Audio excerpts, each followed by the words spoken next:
Hi guys. How is everyone doing? Marcos, you're the first one. Hi, Cheerio, Celine, Pantheon, Harumi, Hobby Power, Cynthia, Right Place, Wrong Person. How is everyone doing? Allergies? Oh no. Getting ready for school? SM trying to be relevant? I mean, kind of. We got confirmation of something that we were um we thought this was happening behind the scenes a long time ago, and now it's basically confirmed again by another source.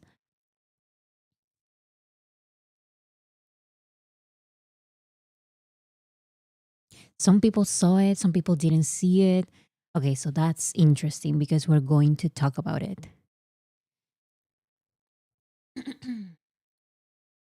How is everyone doing? A lot of people don't know. Okay. Yes, because this was um I put this video together, not video. I put this clips together today because it was yesterday that I think um the video was out. Is your voice okay? I'm not sure. For some reason my voice always um is bad at this time. I don't know why.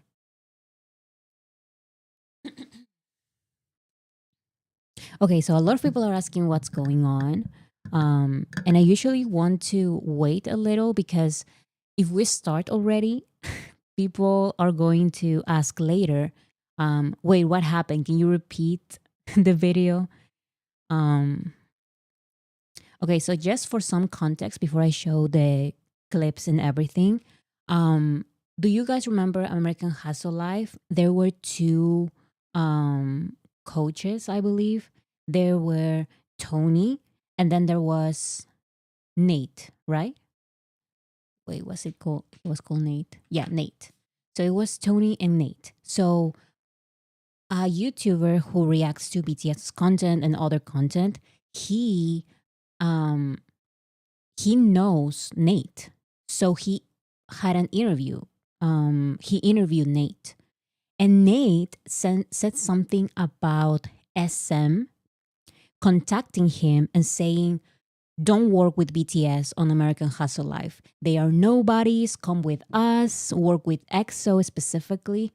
Um, Nate said all of that during the interview, and it was crazy because this was in 2014. So it means that in 2014, SM was already working behind the scenes to sabotage BTS. They were so scared of BTS since 2014, and I'm guessing since 2013 as well, because you guys remember American Hustle Life? That was very early in BTS's careers, very early. And SM was already behind the scenes telling all of these producers, don't work with BTS, they are nobodies, work with us. Our group is better, work with us, don't work with BTS. Nate said EXO was doing a songwriting camp at the time. Exactly. Yes. The literal beginning. Yes, because I can understand um, the fear that the big three had with BTS in 2015 because they were at least they had one music show win, but still it was kind of weird. Um, but yeah, I can understand even the hate today, but in 2014, that's crazy. And contacting Nate, and who it's not just Nate. Like, come on, guys. Of course, all of this is just speculation. This is according to Nate himself. He said that he was contacted by SM saying that um, to not work with BTS, basically. And I'm sorry, but it's not just Nate. I know it. It's not just Nate.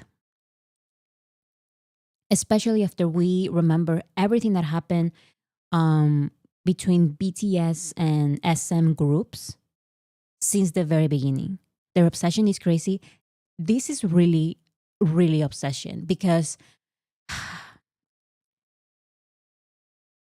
since the very beginning, like, I'm sorry, do we remember BTS in 2013 and 2014? They were a growing group, but they were still a small group. But all of these labels were so scared of them, so scared. They had so many people against them from the start. The industry saw their potential and wanted to crush them. Exactly. Brelin.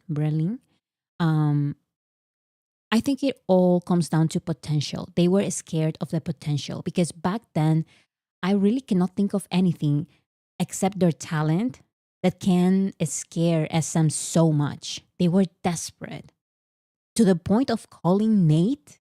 Like, that's crazy.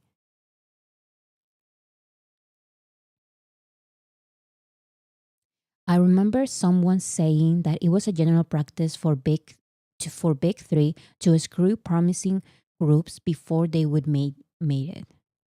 That would make a lot of sense because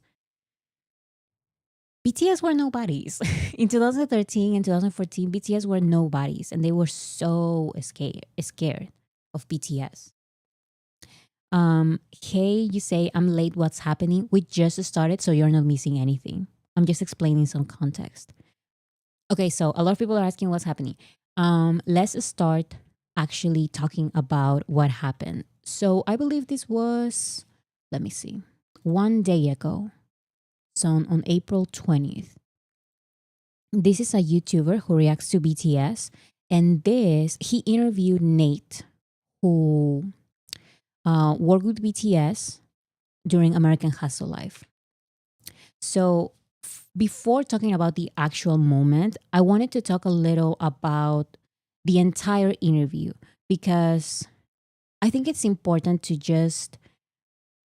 to understand our sources, because we can say that, oh, like Nate said this thing and we're going to love him and follow him forever. And it's not like that. We need to be a little bit more critical. We need to understand who is this source if you don't know him already. And also the interviewer. I watched the entire interview. So Nate is a Grammy winner producer. I believe he won a Grammy in 2008 and a Grammy in 2009. It was for Record of the Year or something like that. He has worked on so many popular songs with so many artists, especially in hip hop, so many artists. Now, during the interview, which I watched fully, he said that he produced songs for K-pop groups as well. However, in my very short um, research this morning, I couldn't find anything. I don't know why. I couldn't find any K-pop songs that he has worked on.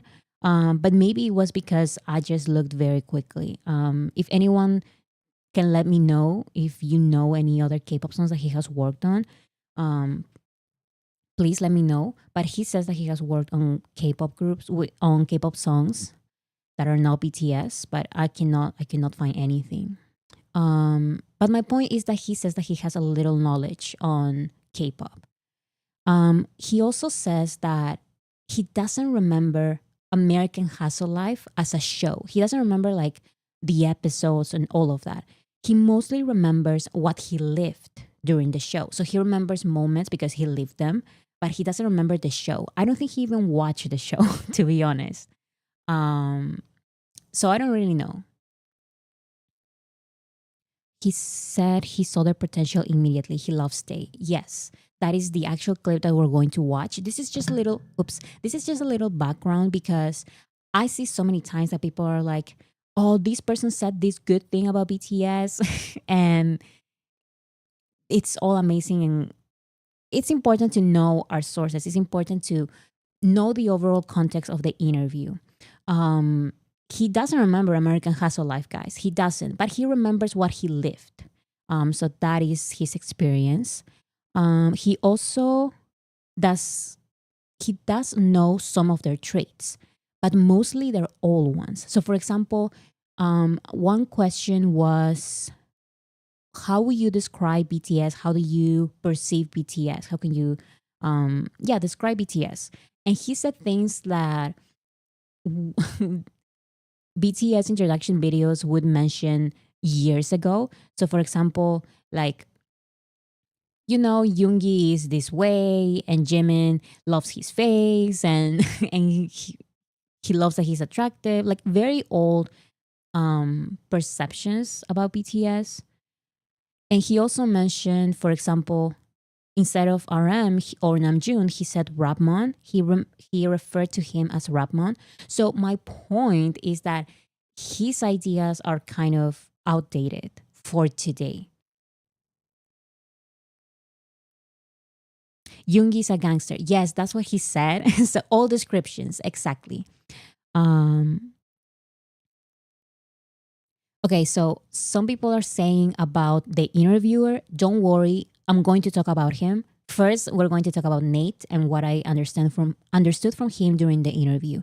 But I know that was what happened when it comes to the interviewer. But yeah, about Nate, he remembers or he knows mostly old stuff. Like Jung is this way and Jin is this way and RM is Rabmon mostly more than, instead of RM. Another question was about an army asked him if he would work with BTS again. And he said that he would love to work with BTS. However, he has mentioned that BTS is now so big. So they work with a lot of producers around the world, and the competition to work with BTS is too high. He didn't exactly say competition, I believe, but he kind of implied that he wouldn't want to compete against other producers to work with BTS. So that he wouldn't. My point is that he wouldn't work with BTS because he would work with underdogs instead of BTS. And I found this very interesting because people around BTS, I feel like even if they're close to him to very close to BTS at some point, um, maybe sometimes they don't understand completely BTS. They only understand their interactions with BTS. So what I got from this interview is that Nate, of course, knows that BTS is so big today, but he doesn't consider them underdogs. And we know that it's way more complicated than that because today BTS are huge. However, they are still underdogs. They are still attacked by the industry. And we know that it's more complicated than that.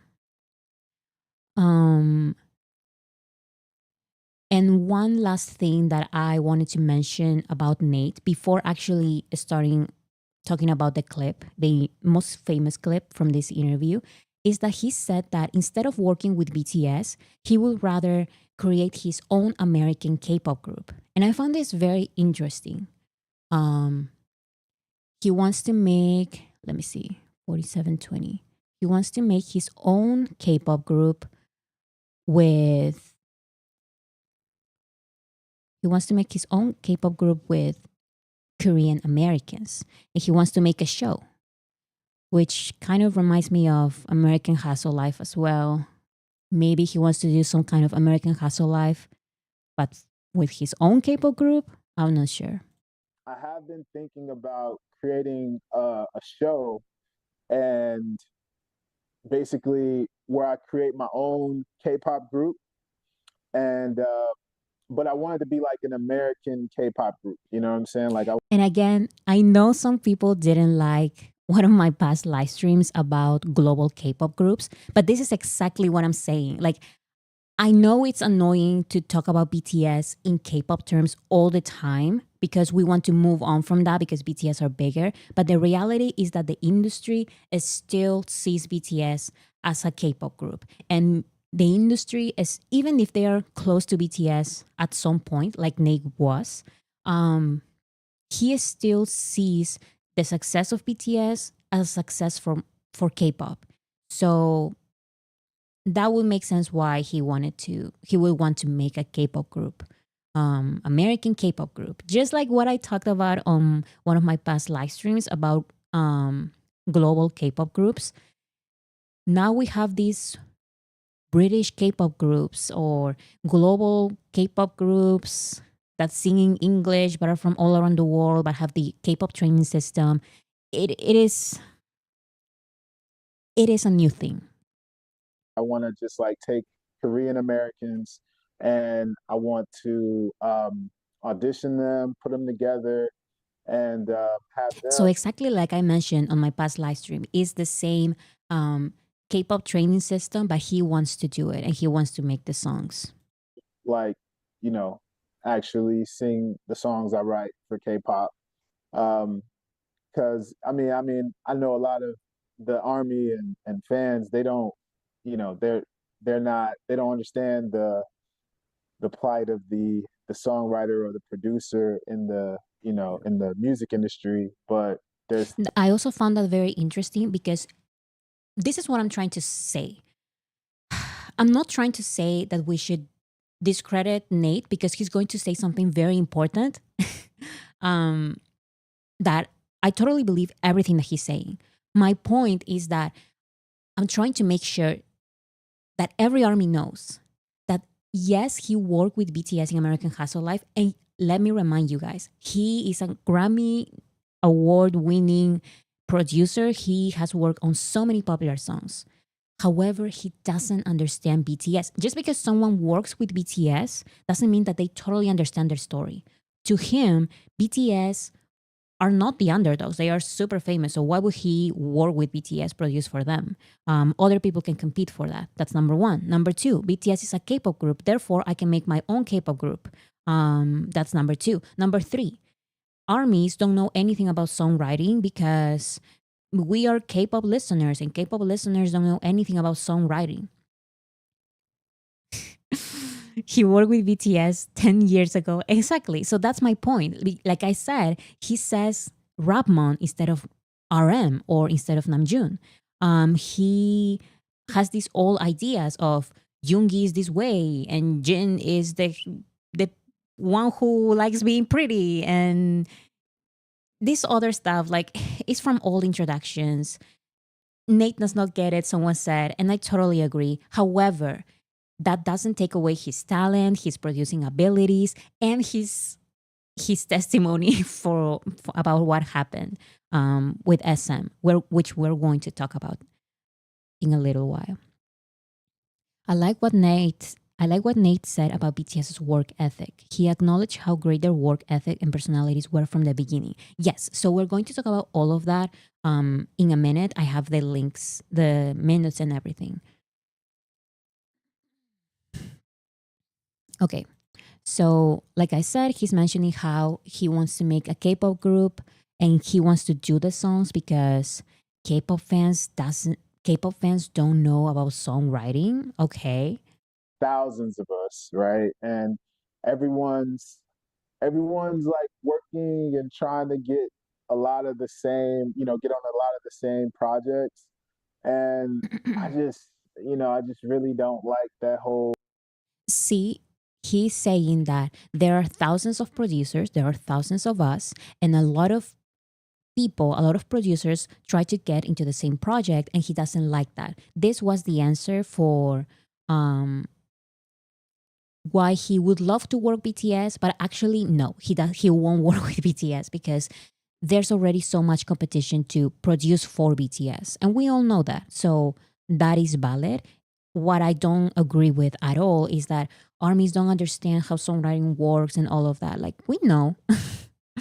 Actually, sometimes it's too much. You guys do so much research on the producers and songwriters. Like I don't care. I know that sometimes we know too much.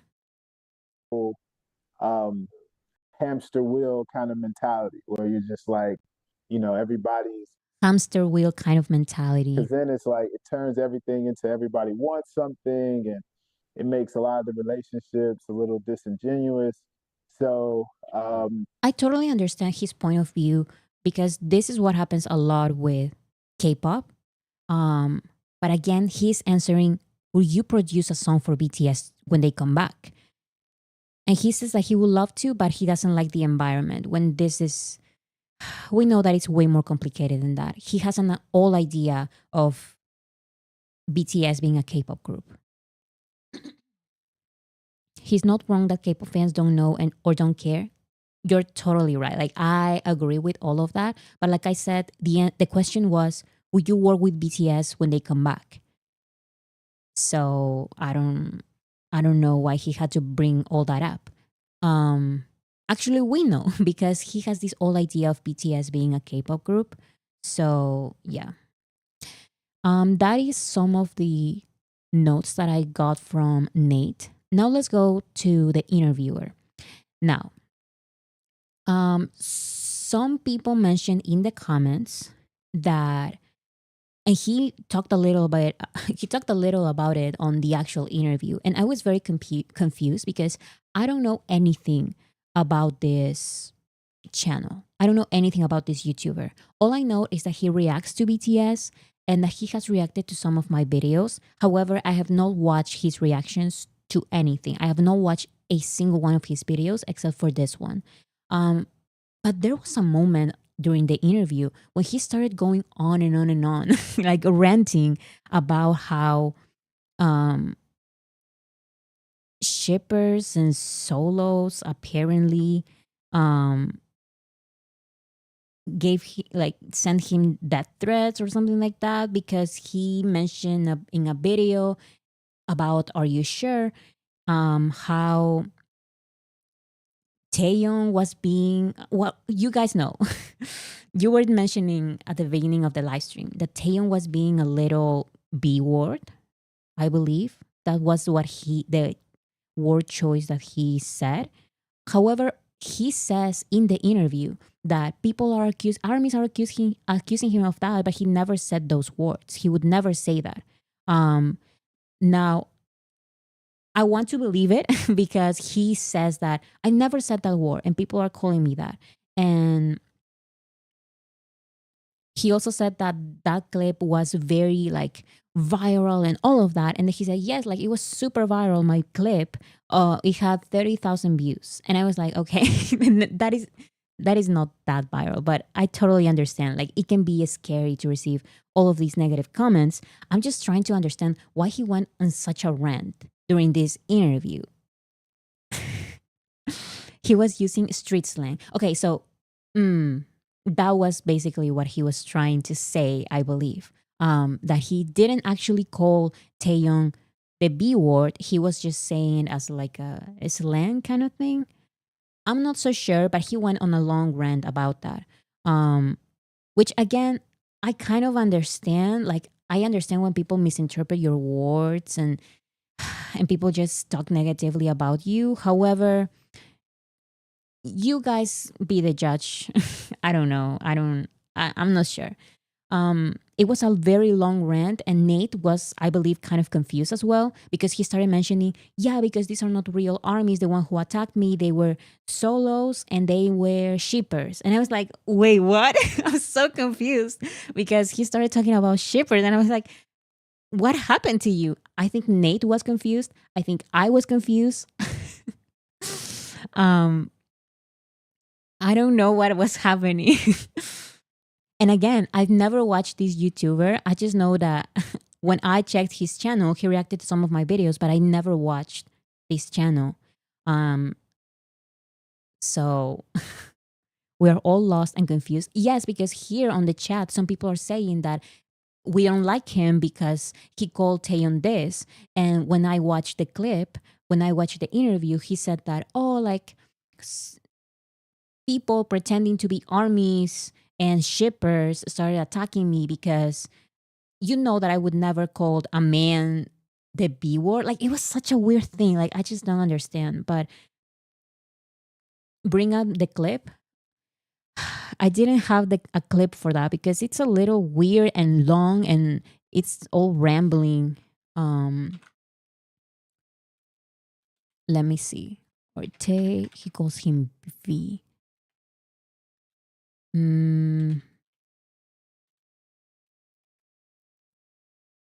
Let me see. It's Are You Sure? When he Yes. Are you? Because I was so confused. Here. Oh, come on.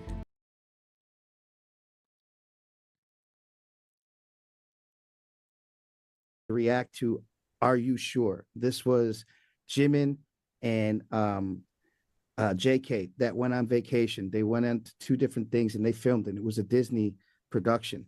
And so I basically did like an on air book report about every episode and what I thought about it, my reaction to it. But when V came in, now keep in mind, the context is that I didn't know these guys. I knew nothing about them. This was just me jumping into this whole thing. Mhm. And when V came to see them in the episode, the way that they edited it, because those editors are good, man. If they Oh they yeah. can create drama if they want to, and they Oh yeah. kind of did with the way that they edited this video. They made V out to be kind of, and I said it, bitchy, meaning that he was being very Okay, so he said it. So again, I don't know. And apparently armies, according to him, is not armies. According to him is he doesn't mention the word solos, but he kind of implies it. But he does mention shippers as well. And he says that these were not real armies who were attacking me. These were these anti-fans and shippers. So okay, I guess. And then he starts saying something about being a man. Like I said, like I was so confused. Um where is it? Something like here. So confused. say to be mean. I just said, man, this guy is being a little bitchy. Like he's being very bitchy towards them. Like the internet exploded. Everybody started saying that I called him a Okay, bit. so when he says the internet exploded, I was like, wait, it was this viral and I didn't watch it. And then he said it was like 30,000 views and I was like, okay, then it's not viral. But I kind of I understand. When people are attacking you, it can feel like it's so much bigger than it is. I lived it, so I understand that.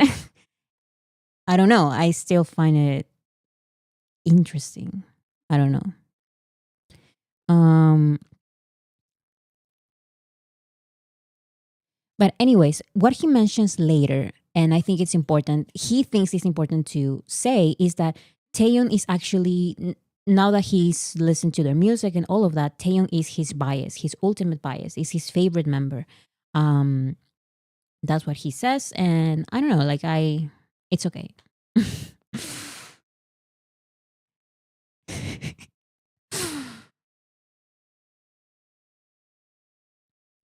Okay. So that's one of the things he said. It was a long rant.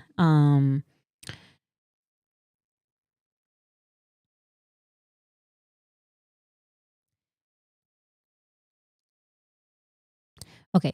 So that was one thing. Another thing that he said is that another thing that really threw me off a little was that he kept giving a lot of credit to Big Kid.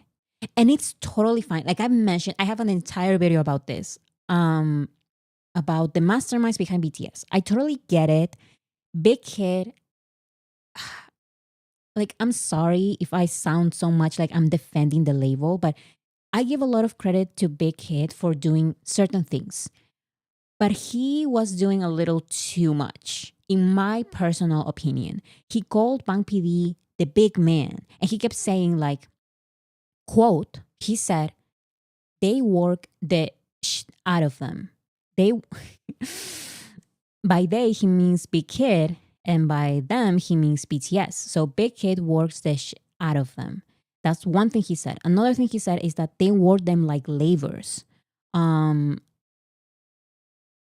he gives a lot of importance. I don't know if importance, but maybe because he's part of the industry, um, he gives a lot of attention to the label, a lot of attention, and he gives a lot of attention to Bang PD as well. And like I said, he calls him the big man. Like Bang PD is the big man. And he asked Nate, have you met the big man? um, so yeah, that was something that kind of threw me off because listen, I understand.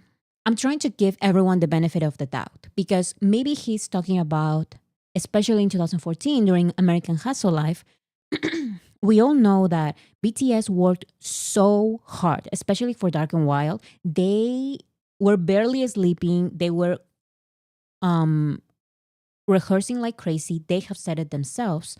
And it was unfortunate because they worked so much for Dark and Wild. And in the end, it didn't work out like they thought it would work. However,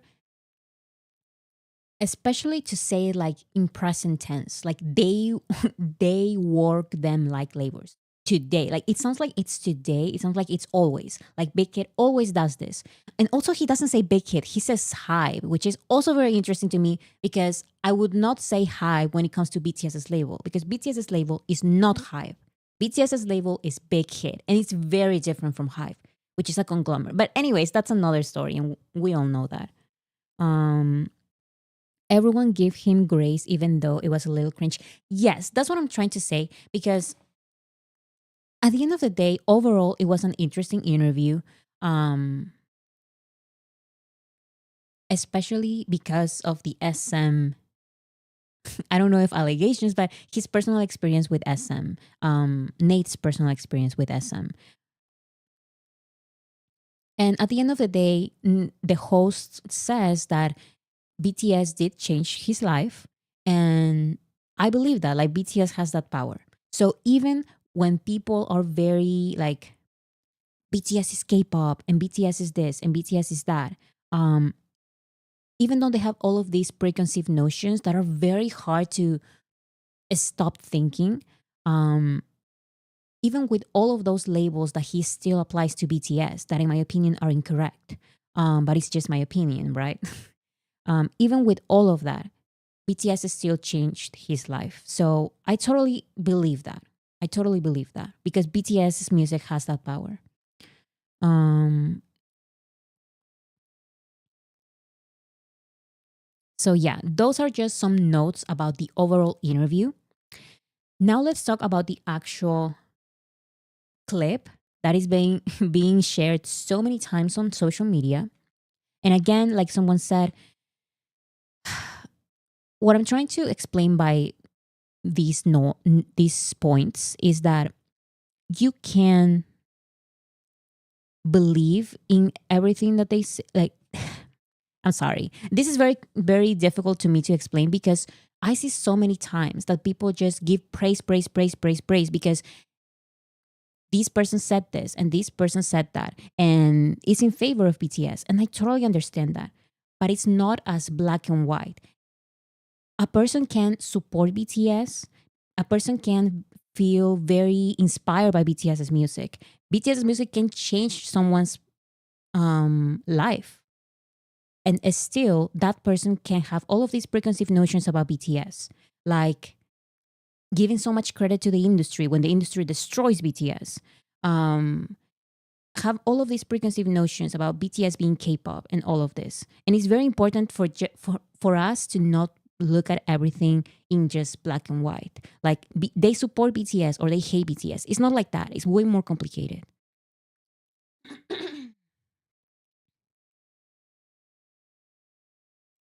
Okay, so let's go to the actual context matters, nuance matters. Thank you. That's what I was trying to say. Okay, so let's go to the actual clip that everyone is talking about. Oh, before that,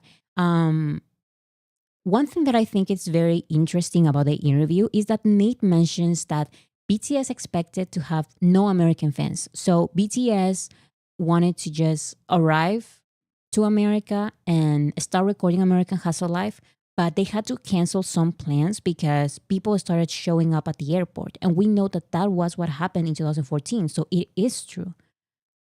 So let me show the clip. Oops.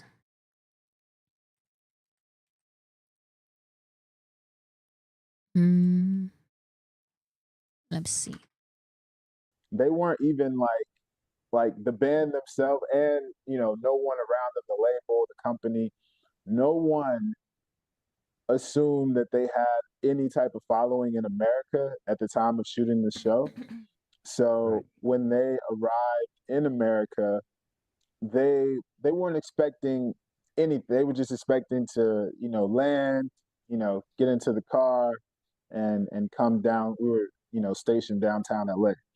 And that changed. Well, as soon as they landed, we get a call like we're gonna have to push back our start times because there's like over 500 people here at the airport. And that is so interesting because even in 2014, when BTS was recording American Hustle Life, they were not expecting anyone to show up. And so many people showed up, 500 people, according to Nate, that they had to change the start times for the show for American Hustle Life.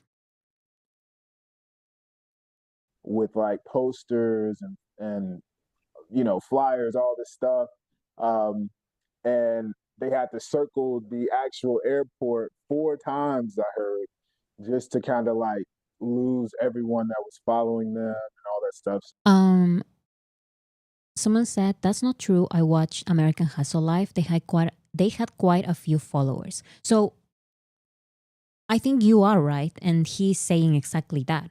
He's saying, and we know BTS. BTS, you know how they always say, we were expecting to come and for only a couple of fans to show up. And I was so nervous because do you guys remember for their New Year's Eve performance or whatever? They were so surprised that so many armies were there because they were scared. So many big artists were going to be there, and they were like, maybe armies are not going to show up. We're going to have to perform for non-fans. And J-Hope said the same thing for Lollapalooza. He was so scared that his fans, that armies wouldn't show up. And he was so nervous because of that. So we know that this is a common thing for BTS. So I tend to believe him because, especially in 2014, maybe they thought, of course, people are not going to show up to the airport. Like, that would be crazy. But they did. Like, there are a lot of videos of that first time when BTS went to LAX and people were there at the airport. A lot of people. And it was 2014. So I believe that BTS was not expecting anyone. BTS was not expecting anyone to be there. So it was Wow. they were, even the guys were completely shocked. They were like, whoa, like this is America, like like people know us here, so that was shocking for them as well. I was Huge Korean. So I totally believe this because this would not be like a new thing. This is like a common thing. Like BTS keeps saying that in the big year of 2022, J-Hope had his Lollapalooza performance. He was like, maybe armies are not going to show up. And of course, armies showed up. But my point with that clip is that BTS was really rising. BTS was really bigger than expected, not just for themselves, but for the K-pop industry. The K-pop industry was not expecting BTS to be this big, and they were. They were becoming that big. And I find it very, very interesting.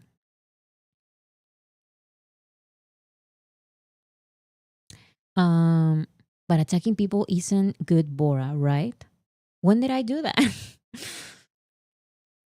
Of course not. This was just 1 year after debut. Yes, because they didn't even release Dark and Wild. They were working on Dark and Wild while doing American Hustle Life. Okay, so that is just the context of how BTS felt about themselves and their popularity in America at the time. So let's see the actual moment. SM tried to convince Nate to not work with BTS and work with EXO instead. This is the clip. And honestly, the first interaction with their music that I saw was Bulletproof, and that was before I met him. And Mhm. that just watching that one video is what got me on board to do this. And it was interesting because at this time there was uh, there was like a writing camp. I want to say for like EXO going on. I Mhm. believe EXO had like a number one record out at the time, and their camp was like trying to get me to not do the show and to come and work with EXO because they were saying like, oh, Once you try so that's the other thing. I am proven right once again, not just me, but a lot of armies. What a lot of K-pop fans love saying is that BTS ruined K-pop in 2017 because they wanted to become American, like make it big in American, when K-pop has never tried that. We all know that that is a lie. K-pop has tried entering the American music market for many years, and the truth is that they have failed. Like, that is just the truth. Like Nate is saying during this interview, EXO had this writing camp, and he was contacted by SM. Um, so he doesn't work with BTS and instead work with EXO. yes, they're not, they're like there was a believe it or not, there was a lot of doubters of them. You know what I'm saying? They felt like it was an experiment and that it wasn't going to it was just they were calling them like a filler kind of group and all this stuff. And I totally believe that because those are the words that people were mentioning, referring to as BTS. No, referring as BTS. Wait, people were calling BTS a filler group since the very beginning. He is not inventing this. And like I said, he doesn't even remember a lot of BTS. So what he's saying is everything that he's lived. What he lived is that he was contacted by SM and he was told BTS are a filler group. Don't work with them. Work with us instead because our group is apparently number one. I don't know. That's what they told him. So SM calling BTS an experiment because letting idols write their own music was a radical experiment. Yeah, definitely. I mean, kind of. And yet they were threatened by a filler group. Exactly because going to this extreme of telling this American producer, don't work with BTS. They are a filler group. They are an experiment. That's crazy. And I mean, we all knew that this was happening behind the scenes, but to have an actual confirmation from the American producers being contacted by SM and these labels is like, we told you guys, like, we are not crazy. This has happened way too many times. BTS was being sabotaged by SM, specifically by SM. Like, it's not delusional. This is real. This actually happened. When I watched that video, I was like, man, they don't. I was like, whoever that is talking, like he don't even understand what music and entertainment is really about. You know what I'm saying? Because Right. out of every And this is why I think we should be a little bit more nuanced. Is that the word? Not everything is black and white. Like I said, from what I get from this interview, is that he doesn't really know a lot about BTS and how they work in the industry. He doesn't believe that they are the underdogs. He doesn't believe that armies know about songwriting and all of that. And I totally get that.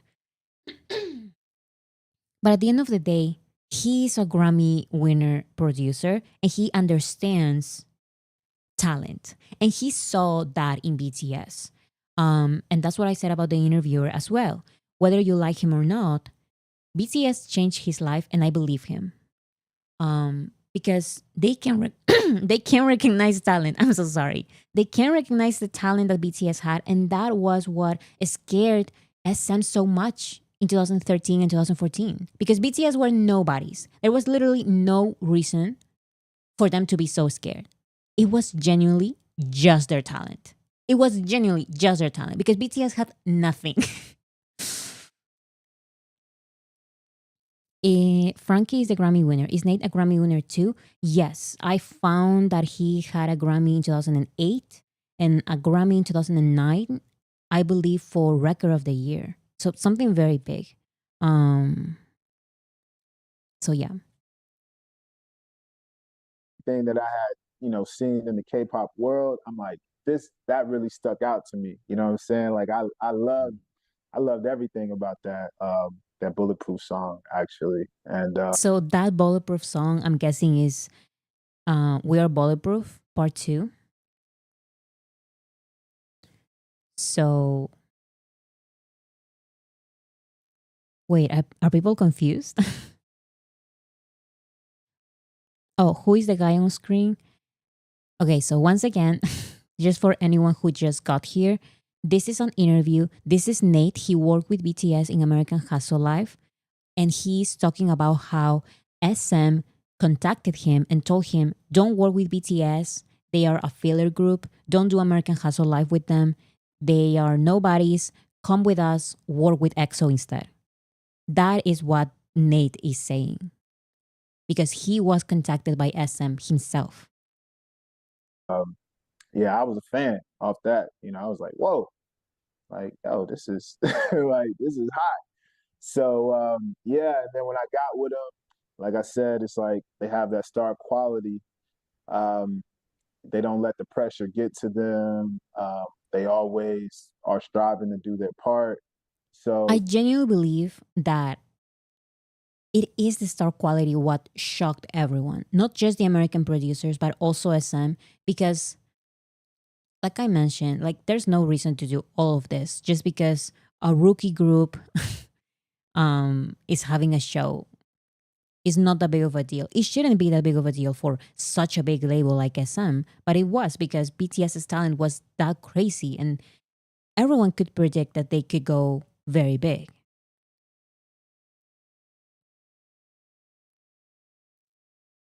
So that is the famous clip. Um,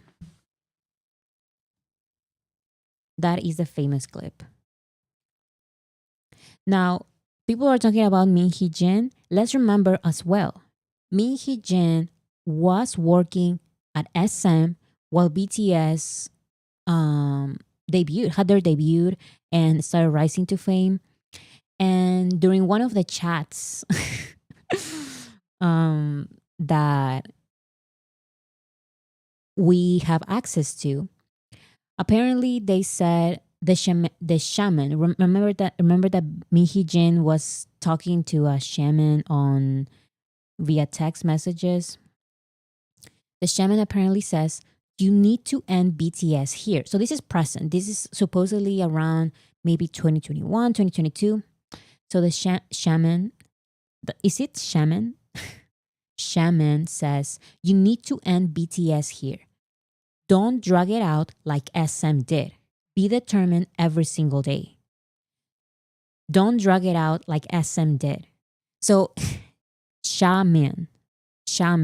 Okay, shaman. So apparently the shaman said this. Again, this is all allegedly. But yeah, it's very interesting because it all fits. It all fits. More proof comes out. And Min Hee Jin knows about SM's plan against BTS more than anyone because she was there. She was there working at SM. Is this like a priest? Yes, something similar to that. Also, let's remember that.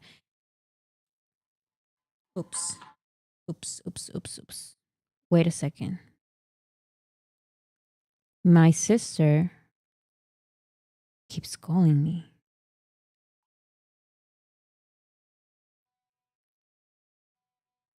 She doesn't remember. Oh my goodness, she didn't remember that I was live.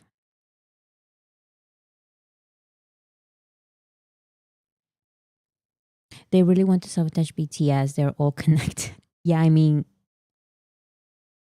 yeah.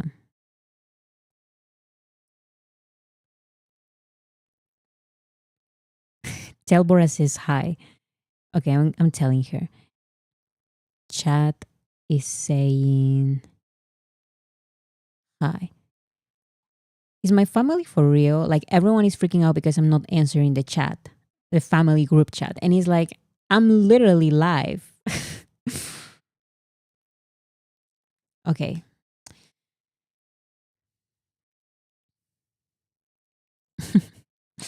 So here's another thing that I found interesting.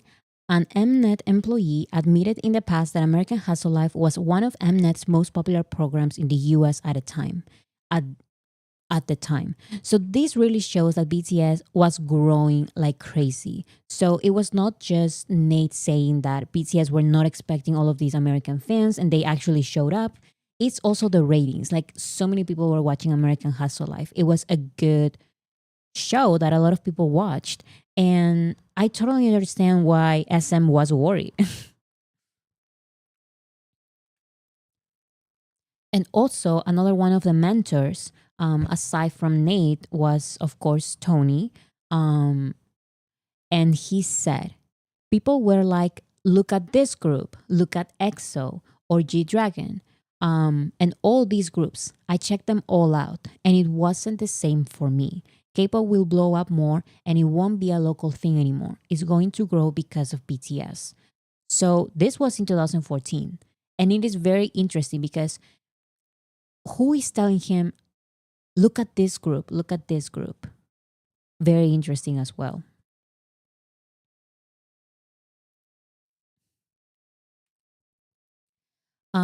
Also, another thing that I found very, very interesting is that when Big Hit started working with Source Music, they had this interview, not interview, they had this report about the ways Big Hit and Source Music started from nothing.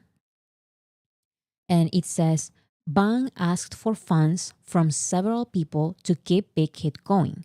When it got really tough, he got several calls from other companies to quit and give BTS to them. But he only kept going because of his belief in BTS's success. Report article, not report, exactly. But are we reading the same thing? Bang Shi-hyuk got several calls from other companies to quit and give BTS to them.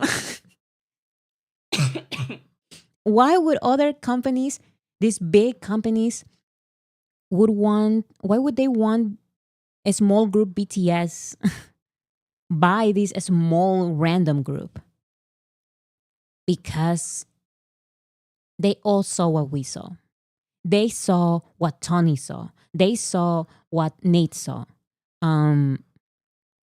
It's just the star power. Like it's too big with BTS. Even when they were rookies, even in 2013, even in 2014, the star quality was just too big that SM and other labels would take all of these measures to basically buy BTS from Ban Shi-hyuk. Because we know that during their first years, when BTS was training, Big Hit was close to bankruptcy, and then they debuted.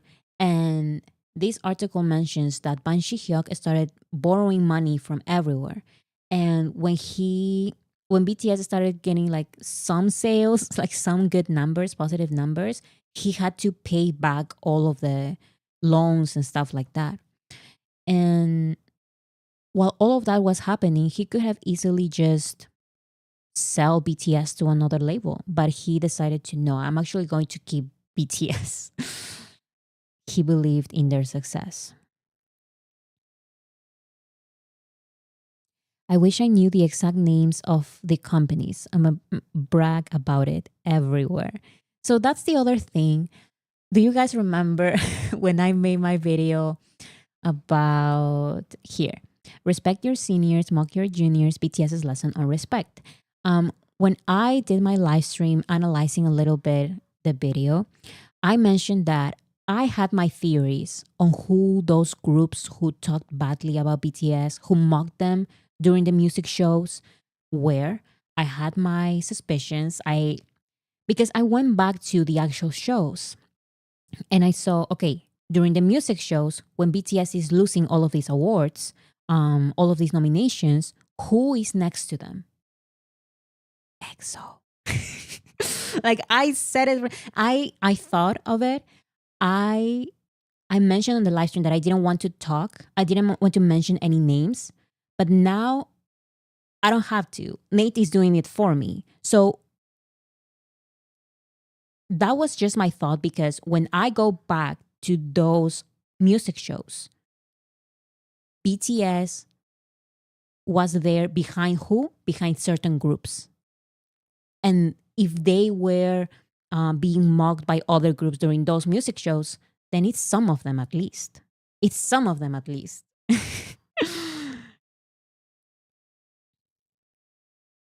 And where are they now? So many of them don't exist anymore. Some other groups do exist as well. However, it's not just this SM group. It's not just this SM group. Um, it's another SM group as well, but it's always SM. Do you guys know any other old, old SM group? Um,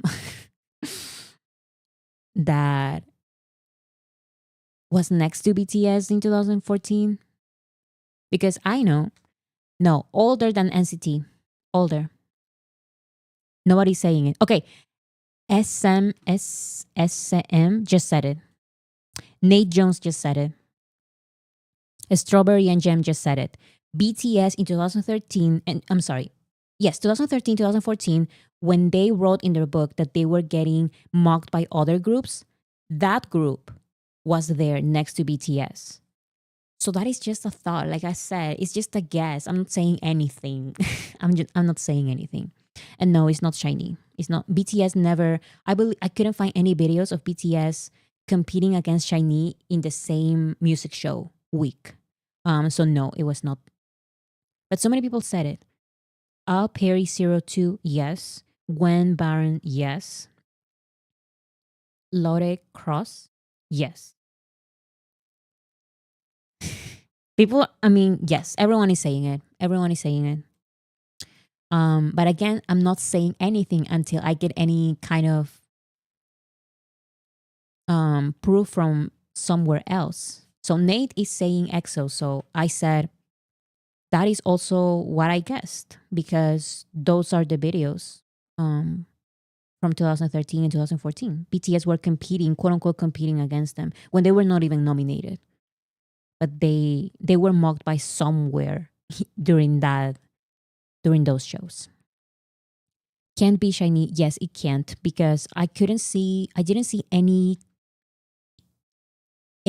music show when BTS was against shiny. Especially in 2013 and 2014, they were not competing against each other, I believe.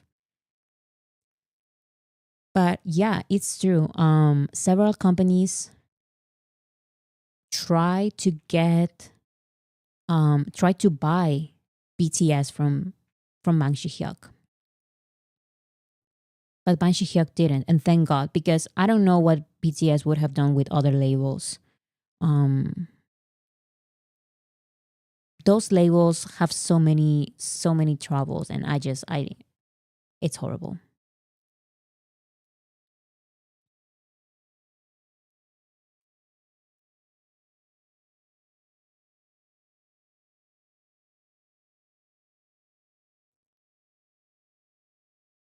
Okay. So like I mentioned, just a little reminder of what BTS said in their book. No one spoke to them, and they could not approach anyone. All they could do was attend the award shows, step onto the stage to give brief comments and thanks, and return straight to the dormitory because no one would talk to them. People around BTS would just mention them as those bulletproof best guys. They wouldn't call them by their names. Another thing, they say J-Hope's shock was not purely due to their performance on the rankings. V tentatively goes into further detail about the situation. V says, it's fine if other teams are named as candidates for first place. We just need to work harder. But at the broadcasting stations, we'd always be the first to say hello and greet everyone, the sun base and the seniors and juniors alike. But some people just ignored us and passed us right by, or mocked us for not being candidates for top place. After the broadcast, we all got into the event together. Someone was crying, someone was getting really mad, and someone just couldn't speak. That unspeakable disappointment and that tear jerking emotion was just too much. Now, they have not mentioned a single name of the idols who did this to them. However, like I said,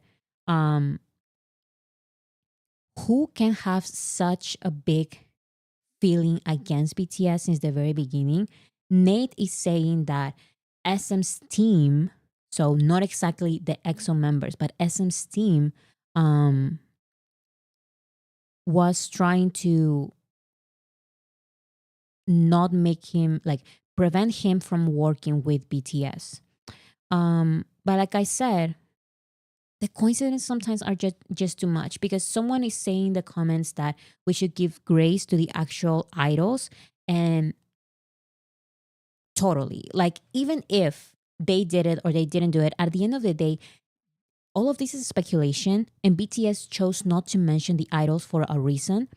But like I said, go back to the 2013 and 2014 if you're really interested, because I watched those music shows and it all fits.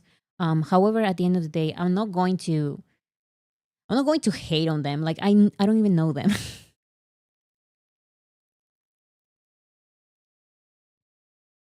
But yeah, go back to the 2013 and 2014 music shows when BTS was going through all of this that they are writing in their book. Um, and there are two SM groups there, always SM groups there. And I don't think that is just a coincidence, but maybe it is. Maybe it is. I don't know.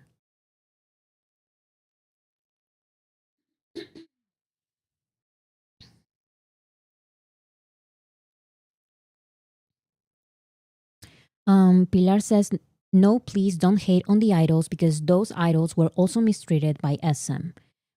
I because all of this is just speculation, I would never send hate to anyone, especially because I don't even know them. Like I know the name of their group, but I don't know them, and I wouldn't hate on them or anything like that. Um but I believe that just like us as a fandom should not send hate to any other idols, um the idols themselves should have never treated BTS this way. Um, we as a fandom should give them respect, or at least just give them some grace, I guess. Um, but they should do the same to BTS. They should have done the same to BTS, and they didn't. BTS is saying idols treated them this way, not even fans, because that is another story. Idols treated them this way. And go back to the dates when they are talking about. It's always SM. So I don't know which members of which group, I don't care. But idols did this. Maybe pressured by SM. Maybe. Maybe.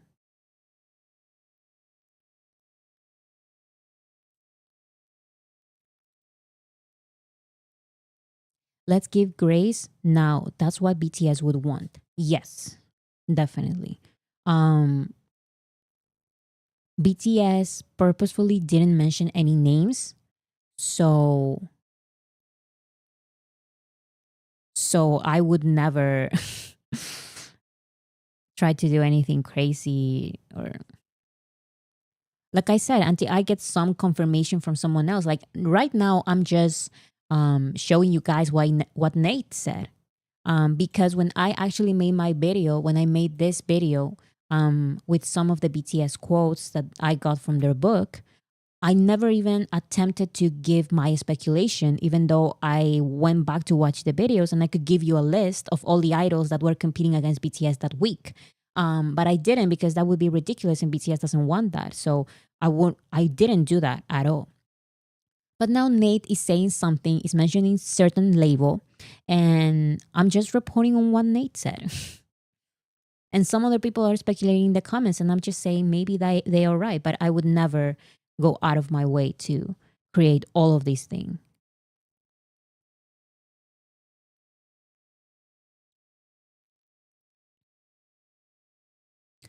Yes, and Min said, let's not assume who specifically, but let's not pretend the K-pop idol industry is all flowers, love, and peace either. Some K-pop idols got exposed over the years for being criminals. So we'll just mind our own business in the meantime. If it's them, karma took care of it. Yeah, I mean, and that's why I'm only mentioning it right now because Nate is mentioning it. So mentioning it. Um, but I got my speculation from months ago, and I never even said anything. I didn't say anything because that would be irrelevant. Um, BTS wouldn't like that, so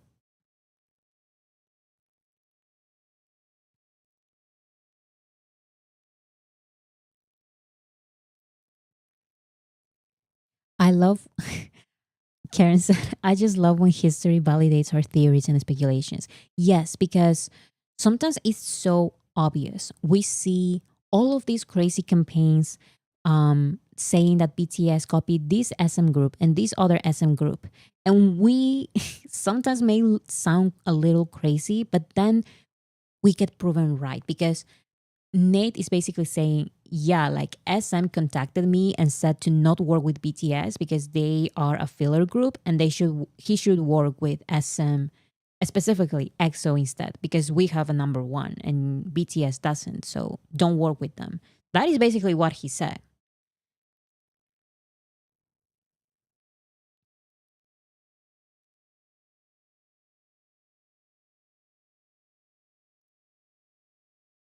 When SM saw potential in Nugu BTS despite them not seeing it themselves.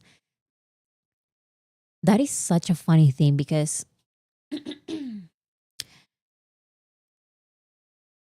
I think that is also one of the reasons why BTS is so successful today is that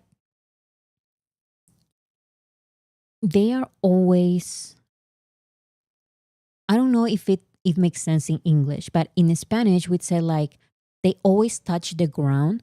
So it's kind of like they are not over the clouds. They don't think they're better than anyone else, even though they are way bigger than everyone else.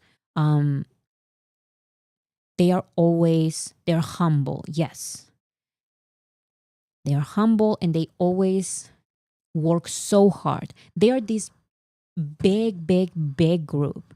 One of the biggest, if not the biggest group in the world right now. And they still work very hard. They still have fears. They still work hard to prove themselves. And that is something grounded. Down to earth. Yes, that is what I was trying to say. Down to earth. Um, like I said, in 2019? In 2019, they did the New Year's New York show, and they still were scared of. They were doing their best. They said, "We're scared that people are not going to be there, that our fans are not going to be there, and there are some other big American artists, and we're scared." The same thing with J-Hope at Lollapalooza. He said that I'm scared that Army's not going to be here and all of that. And that mentality, I believe, is what makes them um, a bigger group and a bigger group and a bigger group. Because what happens a lot of times with other groups is that they start rising a lot in popularity, but then they realize, hey, I'm hanging out with all of these famous artists and I am as big as them and I am awesome and I'm not even going to try to show up to rehearsals and put on a good show and still take singing lessons. They think they're better than everyone else. And that's why they don't grow artistically. And that's why they will never grow artistically. But BTS, no, like they are going to take their singing lessons and their dance lessons, and they're going to put on a show and rehearse a lot and practice. And yeah, I believe that star power is what a lot of people saw in them since the very beginning.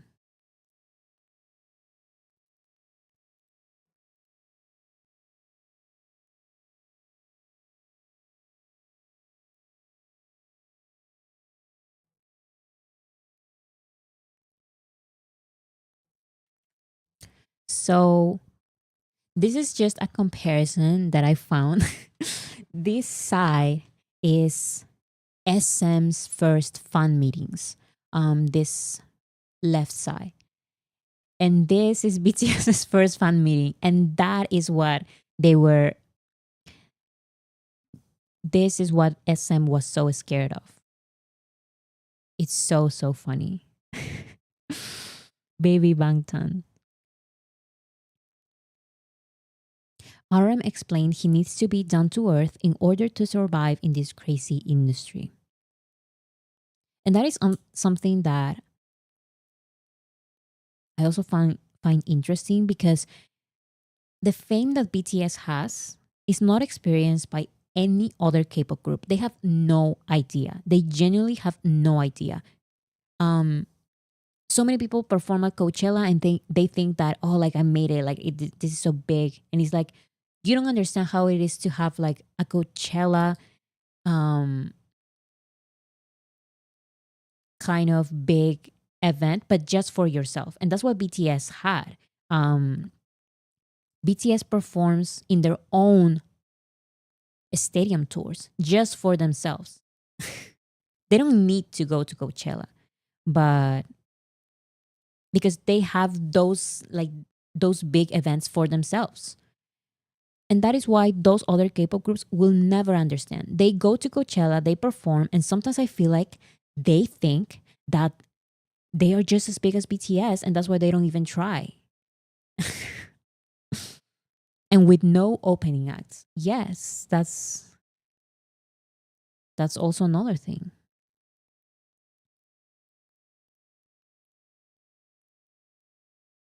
BTS does not even try to flex. Yeah, because BTS is so concentrated on putting on their performance and putting on a show and practicing and rehearsing and getting better and better as artists.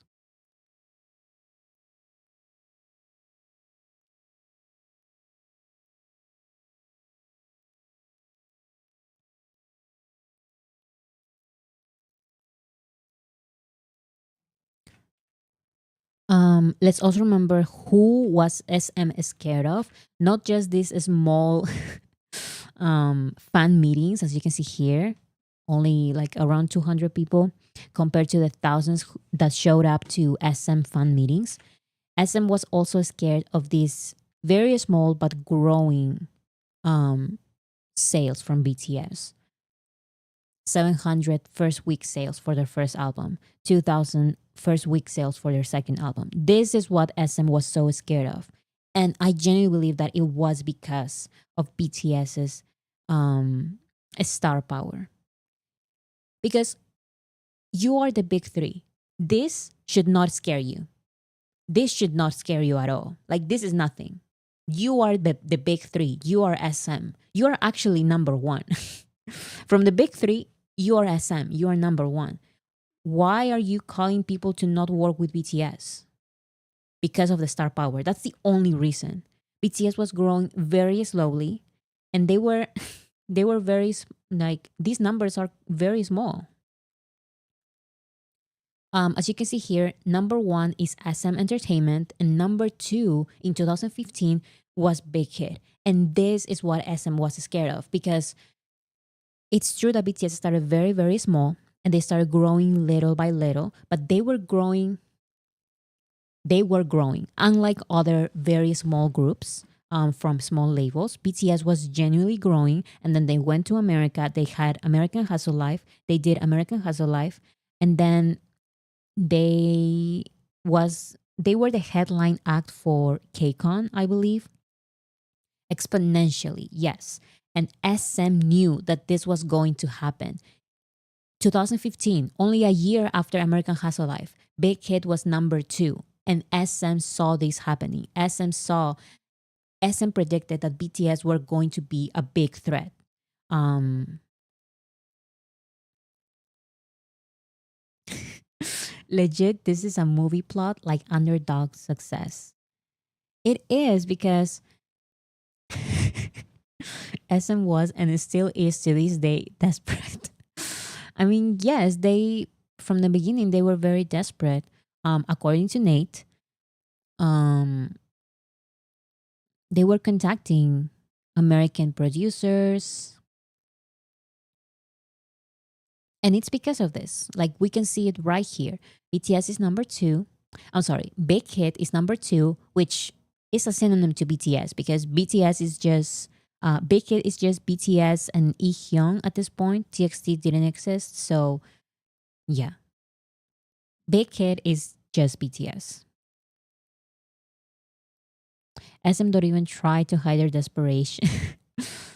I mean, they kind of try hiding it because after all these years, Nate just um, said this. If he said this from the very beginning, I don't know.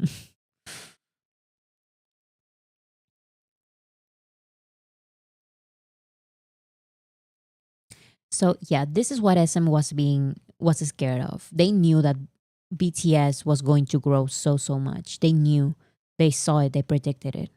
And that's why they were so scared.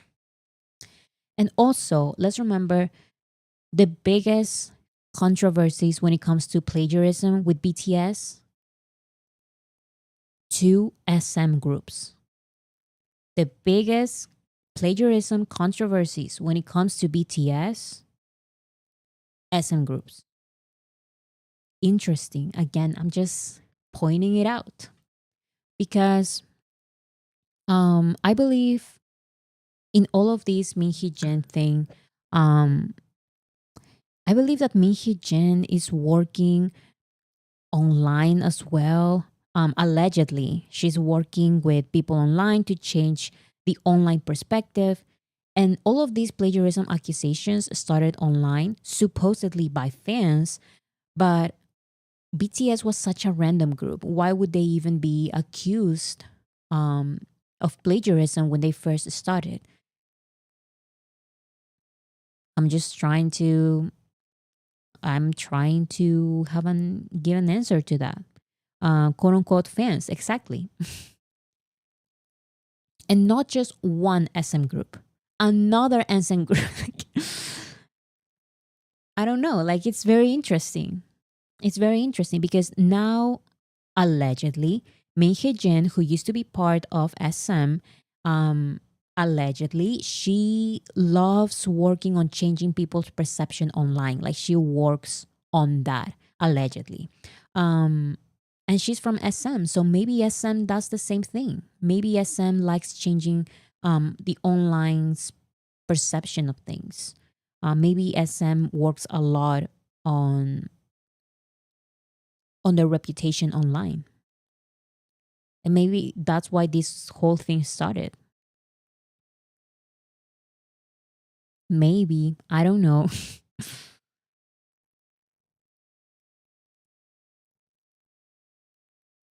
She allegedly used a marketing company. Yes, allegedly. Allegedly.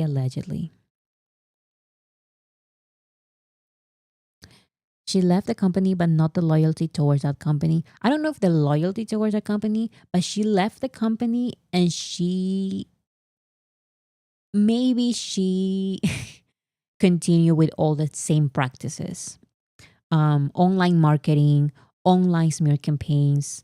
Allegedly, that's what does a lot. Since 2013, BTS was being accused of copying SM Group. Then, years later, another SM Group. These are the biggest plagiarism accusations, both SM groups. That is very interesting to me. Very interesting to me. And Kakao was also found guilty of online smear campaigns in favor of their groups. Yes.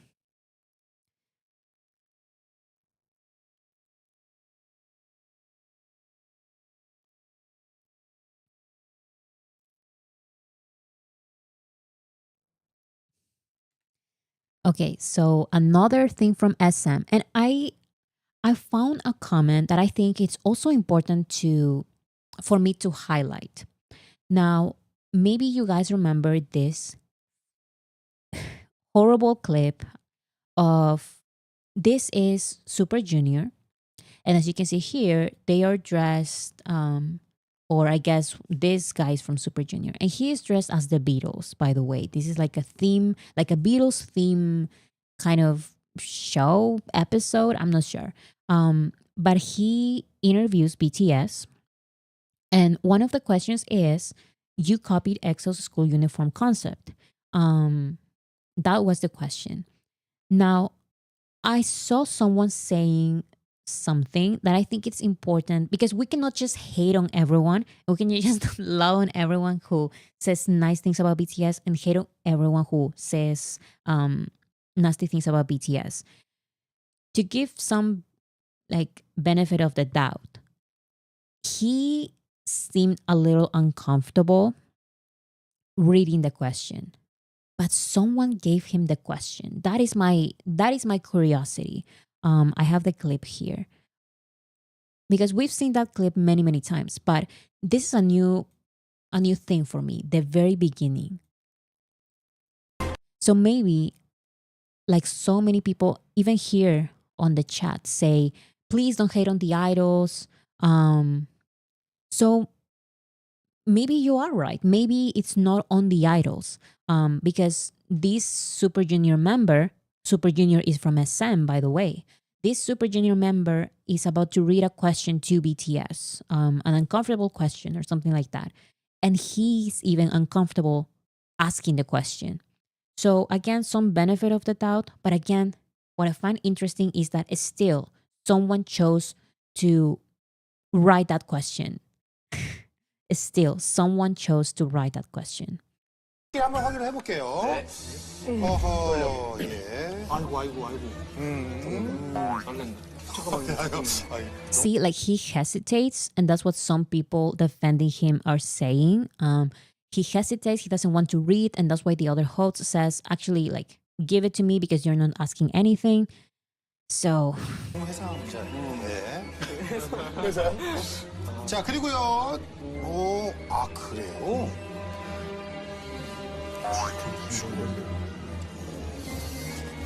자, 골라주세요. so yeah, it's between dangerous and direct. And then 다이렉트 하겠습니다. 다이렉트요. Namjoon chooses direct. 엑소와 겹친 교복 패션. 왜 하필 엑소일까? 원망. So in the end, the Super Junior member does ask BTS, do you copy well, he said, you copied EXO school uniform concept. Why EXO?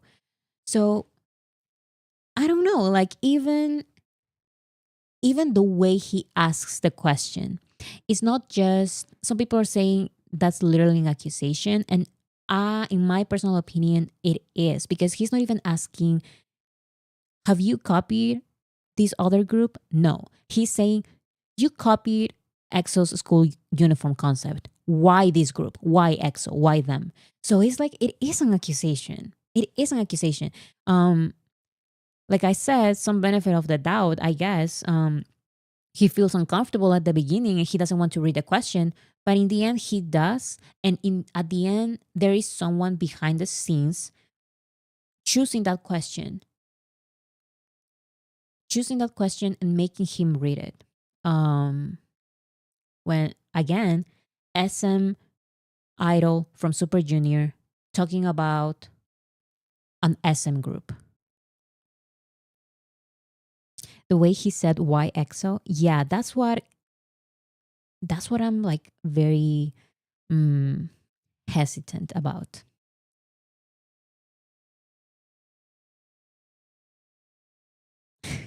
everyone goes to school, girl. It's not an original concept to begin with. Definitely, because all of these accusations of plagiarism by SM are like crazy. Come on, like school uniforms. Are you serious? your name with the number on your shirt. Everyone has this.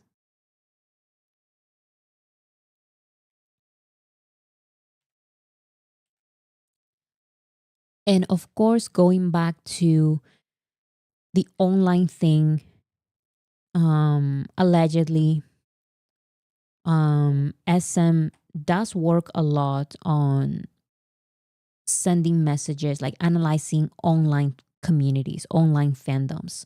And yeah, like so many things happen with this specific label and BTS. So many things. And of course, we know when BTS became the biggest of the biggest, and it was impossible to deny them anything, especially from award shows and stuff like that. SM and YG simply said, we're not even going to go to the Mama Awards if you continue platforming BTS, giving them a platform.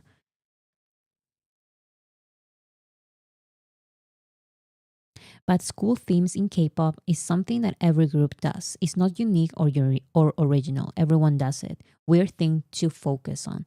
Definitely. And also, the school uniforms were so different. Um, BTS school uniforms, yes, they were like a little rebellious, like modern school uniforms, but they were kind of similar. I saw the other group and their school uniforms, and they were very different. Like I couldn't even tell they were school uniforms at some point. So yeah, the concept for their school uniforms are very different. And Namjoon says that on the actual interview. He says that our school uniforms, first of all, have nothing to do with this other group because they are doing a school trilogy concept. Um, but at the end of the day, their school uniforms are different. They're not even similar. They're very different. Emo school. Yeah, kind of. Like BTS's school uniforms looked like uniforms. And the other ones, I'm sorry, like I saw some of the videos and it's like, this doesn't even look like uniforms. These don't even look like uniforms.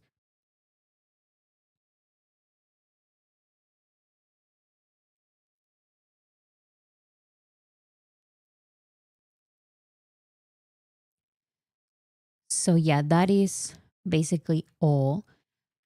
And it all comes down from, where is it?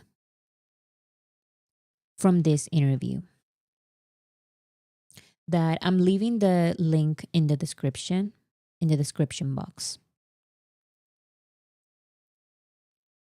And I feel like if before sending any criticism, um, this is just my perception of things. These are my notes. Um, but before commenting anything or accusing anyone of anything, you should just watch the interview first.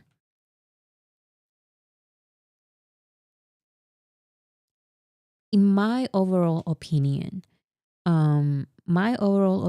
is that, like I mentioned at the beginning, I do believe the interviewer when he says that BTS changed his life. And I do believe Nate when he says that he saw BTS's star power since the very beginning.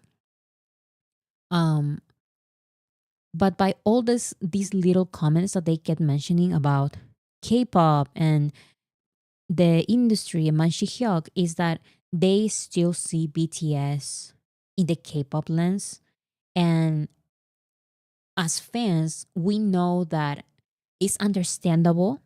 Like I don't blame them. Like I understand why they think like that. Um but it's way more complicated, especially when it comes to BTS.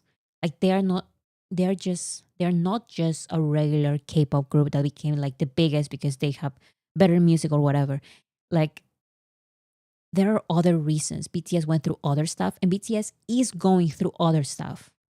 Um so I don't blame them. I don't blame them.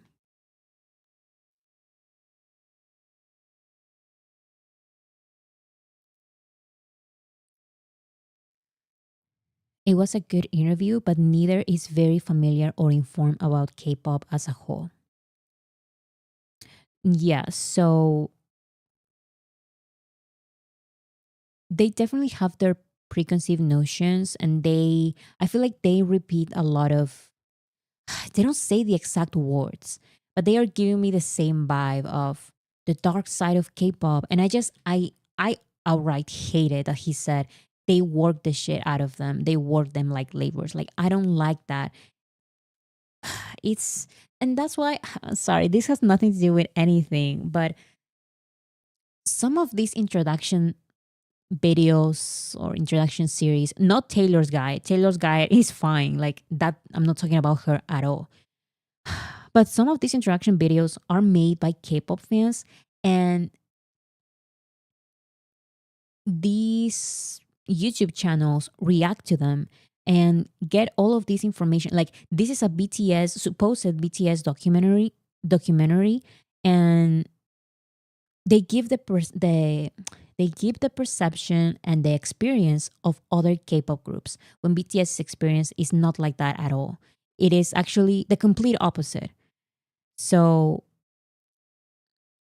I just reacted to a Taylor video. Yeah, Taylor's guy is perfect. Like, I don't have any problem with Taylor's guy. Yes. So some people are already saying what I'm thinking.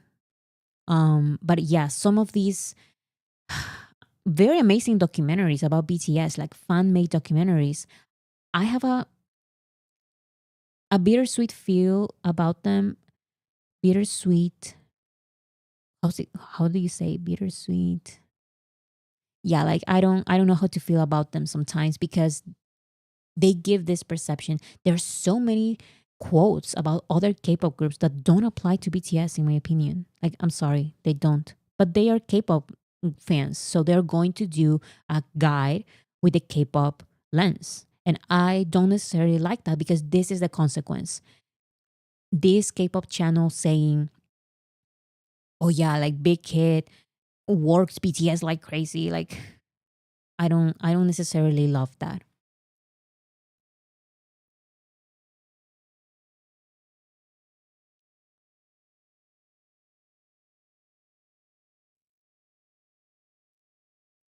So yeah.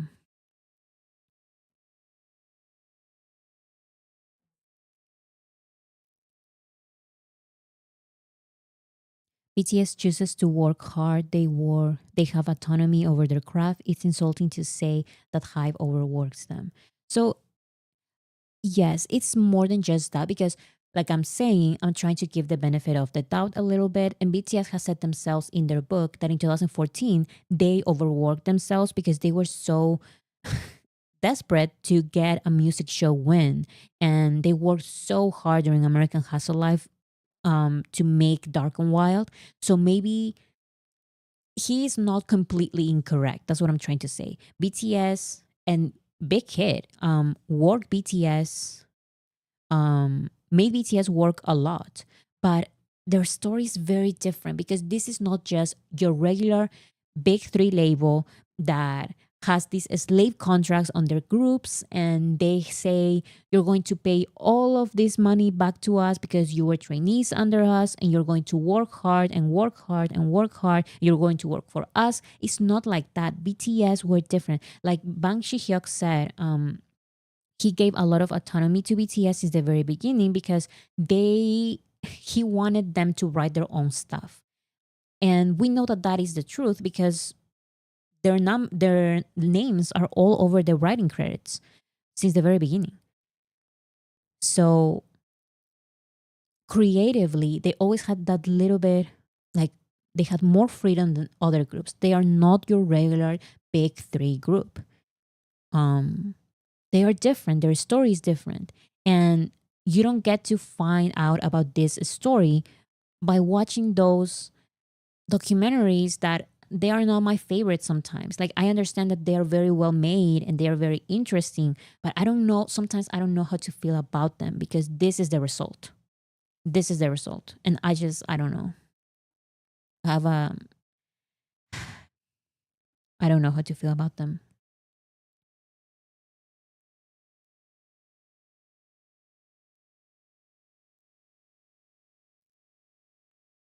wish she had used more of BTS's own words. Yes, because there's too many people who are not BTS talking about BTS's experience. I mean, the clips that are included are mostly about like the K-pop industry and how other K-pop groups go through different things. And it's like, yeah, but that's not BTS though. You're showing a big three artists. Like BTS's story is nothing like that. BTS does not go through that. They had so many struggles. The ones that you're showing are not those struggles.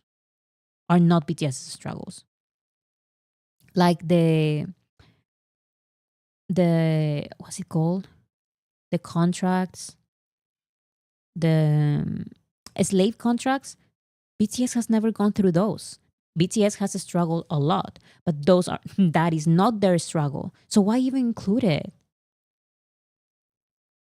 It gives this idea that BTS goes through that. And I don't know.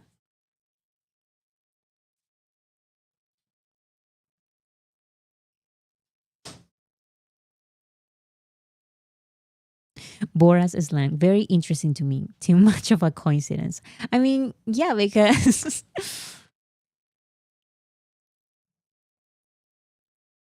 I don't know. I do find certain things interesting. That's all I'm going to say. Certain things are very interesting.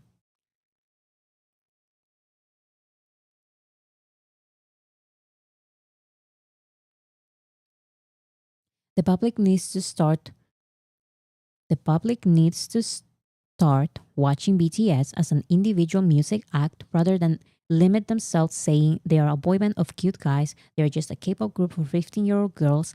Yes. So that is why I wanted to talk about my overall notes about the interview first. Because like I said, I do believe that the interviewer and Nate were impacted by BTS somehow. And I do know that they know about BTS's artistry and they know their talent and they know their star power. But at the end of the day, they don't know them. They don't know their story. And they have all of these preconceived notions that are very damaging. Very damaging. Like, why is it even one question? Have you met the big man? Like, I don't know. Okay, I guess.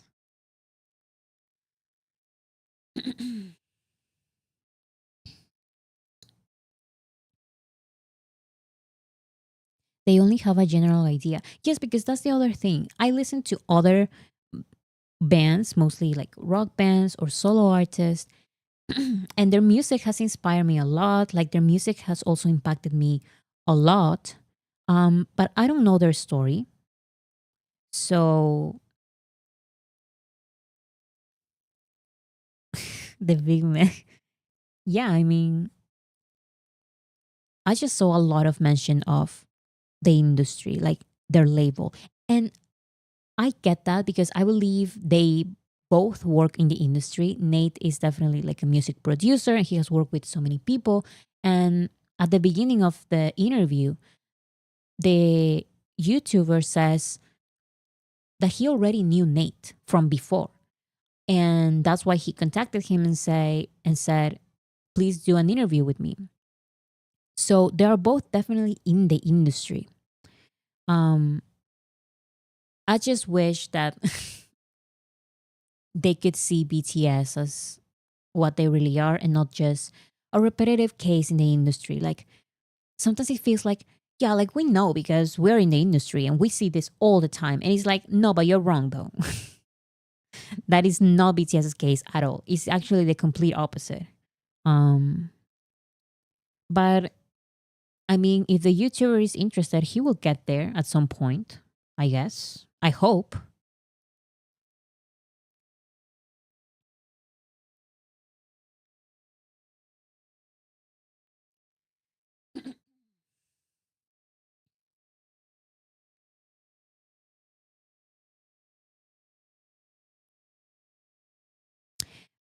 Yeah, so a lot of people are mentioning how um the YouTuber is a Taeyong auntie. He's talked vile about Taeyong before, so he mentioned that in the interview.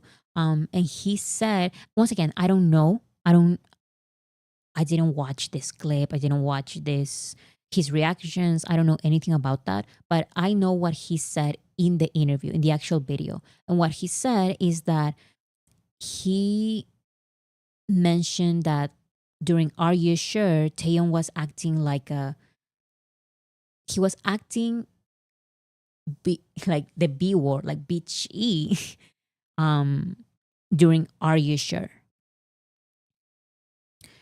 And then he said that a lot of people were attacking him, but he never said that Taeyong was actually a B word.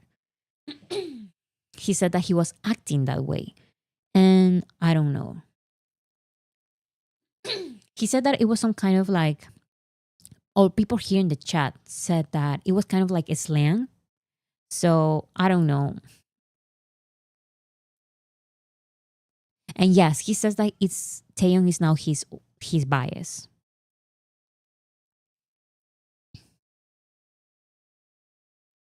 Honestly, I just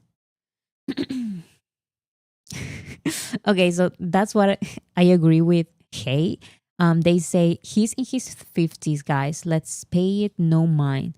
OMG, there are bigger problems. Yeah, so that's the thing. I don't like that language. So personally, I would just stay like I didn't watch his reactions at all. Like I didn't know. Um, but yeah, I don't like that language. So I'm just not going to. Even if he says that it's a slang or whatever, like I could understand that. I rather not. Like I'm moving on. That's my point. I'm moving on. I don't care.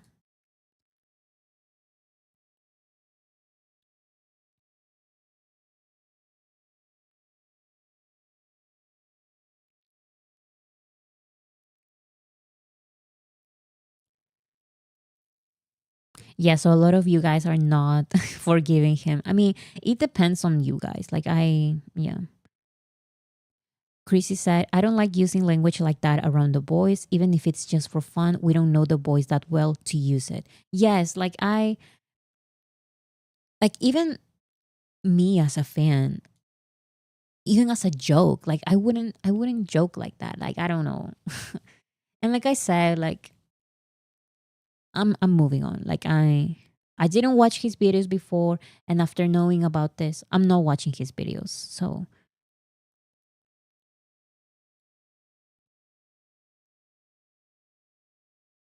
he's an older male who totally leans into his opinions, whether he's right or wrong. So that is an opinion that I've had not just with this reaction channel, but with I want to say I want to say 70% of BTS reaction channels are like that. They hate admitting that they were in the wrong. And that's why about BTS. And that's why I was so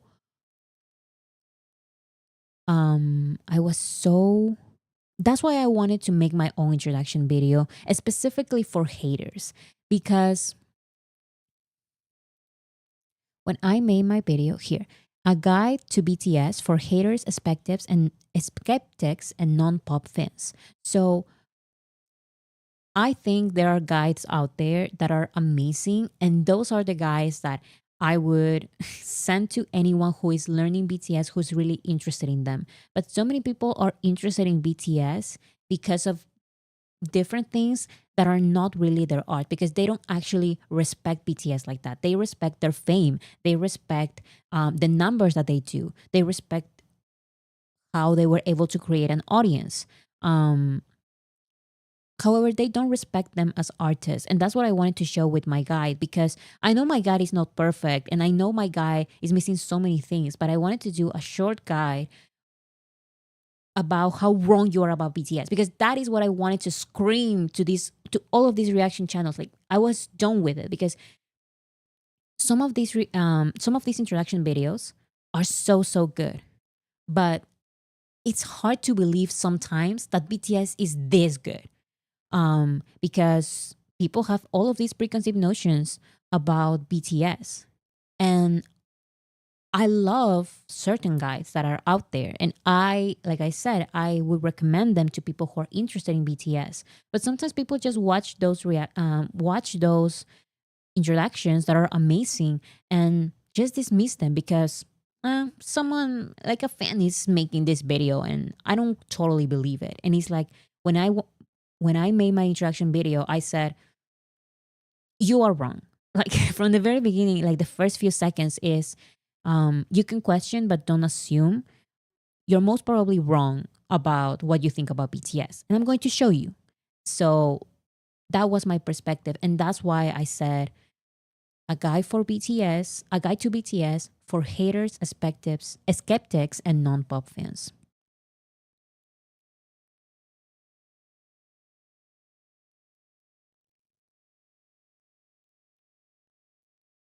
And also, I wanted to talk about something unrelated. Um, like I said some live streams ago, I don't like watching my I don't like watching reactions to my videos anymore because now I'm a little scared. I don't want to watch some of those. But sometimes I am curious because now there are so many reacting to my guide. So it's like, okay, sometimes I'm curious. And then I go to the comment section and mostly everyone's being positive and all of that. However, there are always some people saying, this guy is short and incomplete and I don't like it. You should react to this other one. And it's like, why do you have to be like that? I made my guide and I mentioned it at the very beginning. I made my guide with the intention for you to go watch those other ones after because um I'm just showing you a very small description of their artistry. But this is just the beginning. I recommend watching these other introduction videos, longer introduction videos to BTS. Um that's why I made my guide. Max Damien, thank you so much. There's no there's only a bravo sticker. So thank you so much.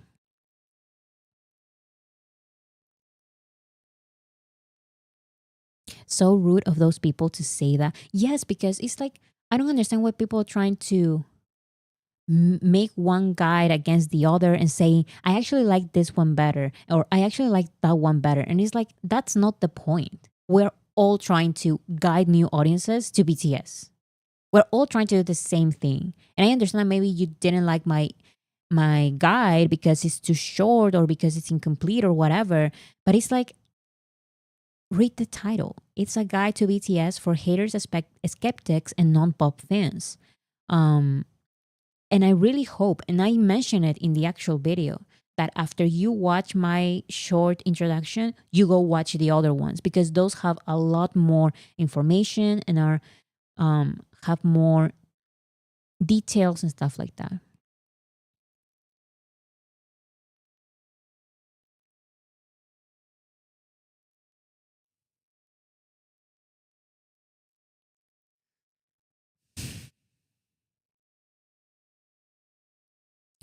Frankie, so that's the interviewer. Frankie and his wife are professional musicians. He did run too long, but it really frustrated and shocked him when he got so much hate right out of the gate. Yes, so that's what I said also at the beginning. Like, it is scary because he mentioned that the clip of him talking about Taeyong had like 30,000 views. And I totally understand when that amount of people like are against you and talking bad about you or maybe thinking the worst of you, like the absolute worst. So I totally understand that.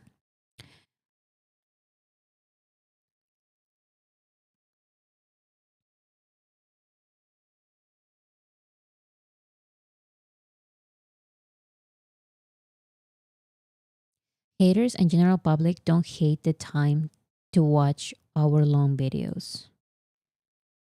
They kind of do because I didn't actually watch the videos, but I saw people reacting to my guide, and my guide is already like way shorter than a lot of guides out there. It's only 18 minutes.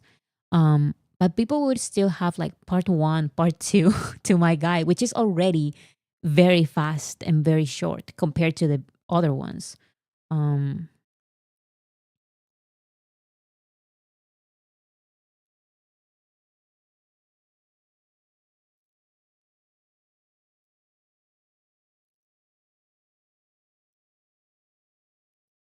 I really wish that the culture of criticism for ignorant comments wasn't so normalized. Yes. So, what I was saying is that I understand that it's scary. I understand what it's like to experience all of that hate at the same time. Like it's scary. It's annoying. It's it's scary. Um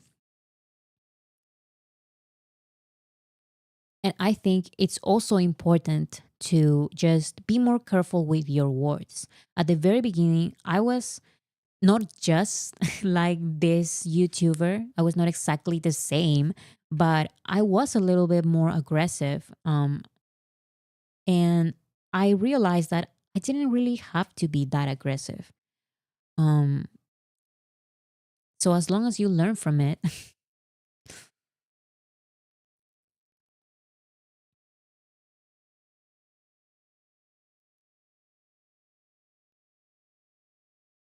Bora, will you be uploading essays again? Guys, yes, I am. And I've been working on a video about gatekeeping BTS um, for such a long time. However, like I mentioned on my past live stream, I've been having a hard week. And that week continues this week. So it's 2 hard weeks for me. And doing the live streams are just a way for me to distract myself a little. But at the end of the day, I'm having some difficult weeks and they're going to pass. So, like I mentioned on my past live stream, I am editing. I am editing, but unfortunately, it's taking me so long. It's taking me a month already, which is how I used to make videos before. Do you guys remember when I would disappear for like a month and then release a video and people would be like, "Wait, you're back." And actually it's like I've been always I've always been here. It's just that I've been editing for so long that there was no communication between us. So it's the same thing again. It's taking me like about a month to edit this video, but I'm going to finish editing, and I really hope that this weekend, like I said last live stream, this weekend is probably going to be up. The video is going to be finished by this weekend. So yeah, hopefully everything's good by that time.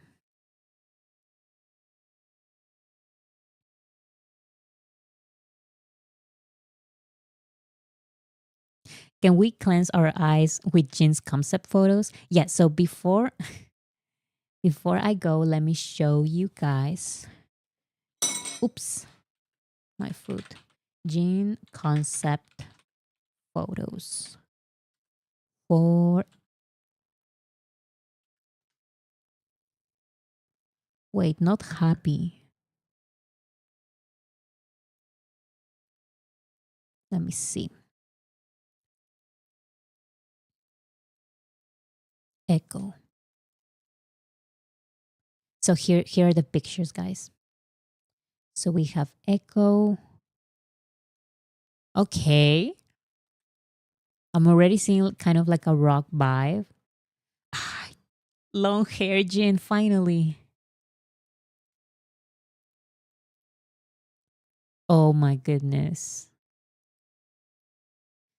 It kind of gives me vibes of I'll be there, which I love. In the car, very 70s Mick Jagger. I love it. Yeah, very 70s. Now you guys are right. And you were right. You guys are always right. And I'm always wrong because I say one thing and another thing happens. I said no tour and we got a tour. I said no more albums after J Hope. We're getting a new album. I said no 70s rock. We're getting 70s rock. So we're just going to have to wait. I love these pictures.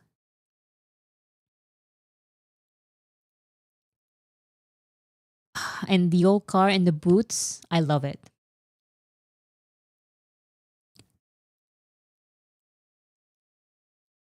So these are just the first concept photos because we're going to get more. I think there's version 2 and version 3. And then we go back to the first one. I really like this one. It kind of gives me vibes of at least the setting. A little bit, just a tiny bit of vibes of Jungkook's set during Dynamite. Do you guys remember when he's on that room in the Dynamite music video and there are pictures of old bands? So yeah, it's giving Dynamite. That's what I'm saying.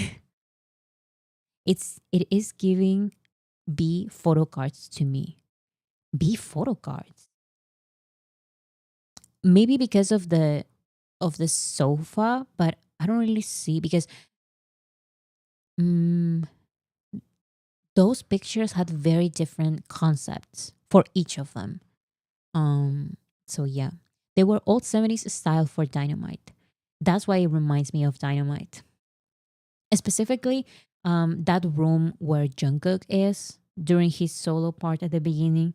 He's like in a room with kind of like this with vinyls and old radio and stuff like that.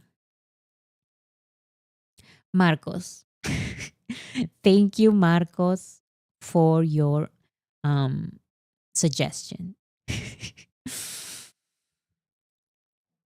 Have you changed your profile picture? That is a different one.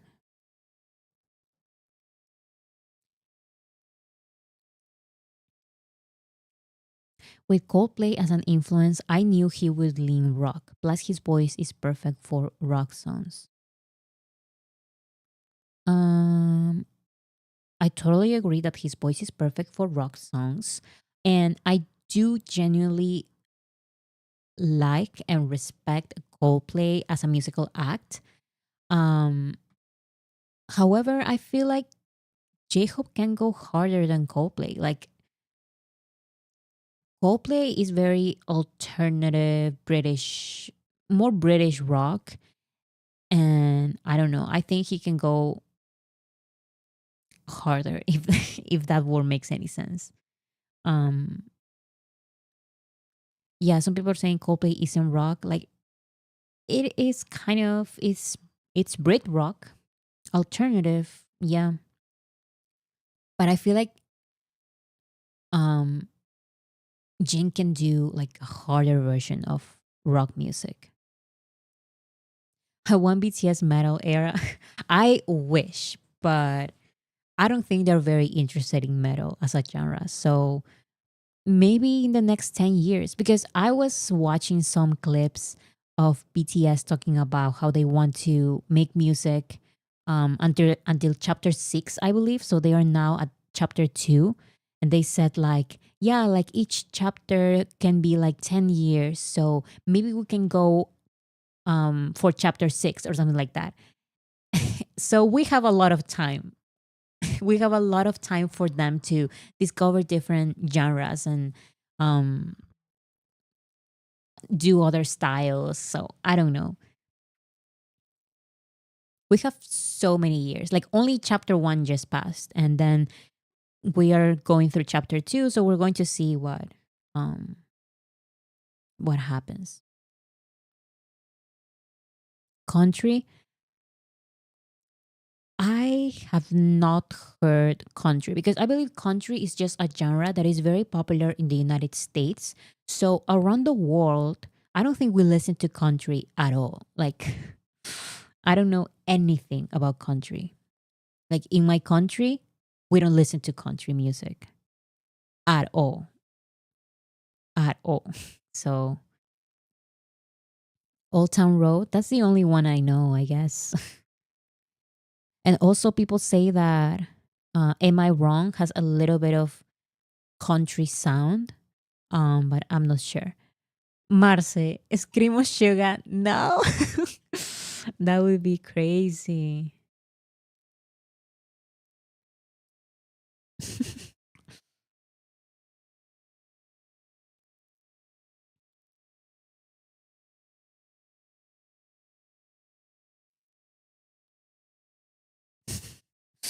What genre is Dionysus? I think he's kind of like hip hop with rock influences. Um,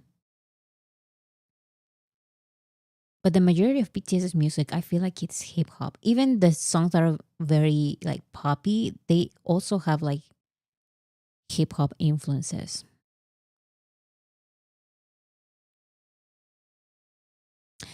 Lauren, yes. Remember Hobby did a little screamo when he screamed fuck off at Hobby Palooza? Yes, so I feel like they are not that far. Like they can do the genre. They can go like hard rock, metal. I feel like we're going to get it someday. Maybe not in chapter 2, maybe not in chapter 3, maybe not in chapter 4, but someday we're going to get it. The sky is the limit. Yes.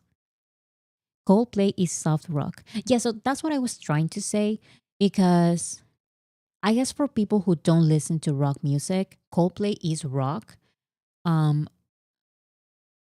I feel like Coldplay is more pop than rock, but I totally get it. Like it's fine if we classify them as rock. I don't have any problem with that. I think it's okay. But I feel like Jin has done like um stronger rock sounds than Coldplay at this point. That song that he has, Falling, and also I always forget the name. He has a strong rock sound. Happy. Another level. Another level is very strong. Stronger than I think any Coldplay song. So if we're talking about rock stars, I believe that Jin is a little bit more of a rock star than Coldplay, but I don't know. We're going to see because I love these pictures. Like I totally see the vision, and you guys were right because the colors and the like this looks very 70s rock. So I think you guys were right. I think you guys were right. Okay, so it's been 2 hours. Um, Hopefully I can be here on Wednesday. I believe I can. Um, but I don't think I can have anything prepared for Wednesday. Like I said, these are a couple of hard weeks for me, but hopefully I can be here on Wednesday. I'm definitely going to be here on Friday with my sister. So yeah, hopefully I see you guys on Wednesday. And if not, I'm going to write a community post. Um if I can't do it on Wednesday. But hopefully I can and I'll definitely see you on Friday. So thank you so much everyone for being here. And yeah, see you next time. Bye guys. Thank you.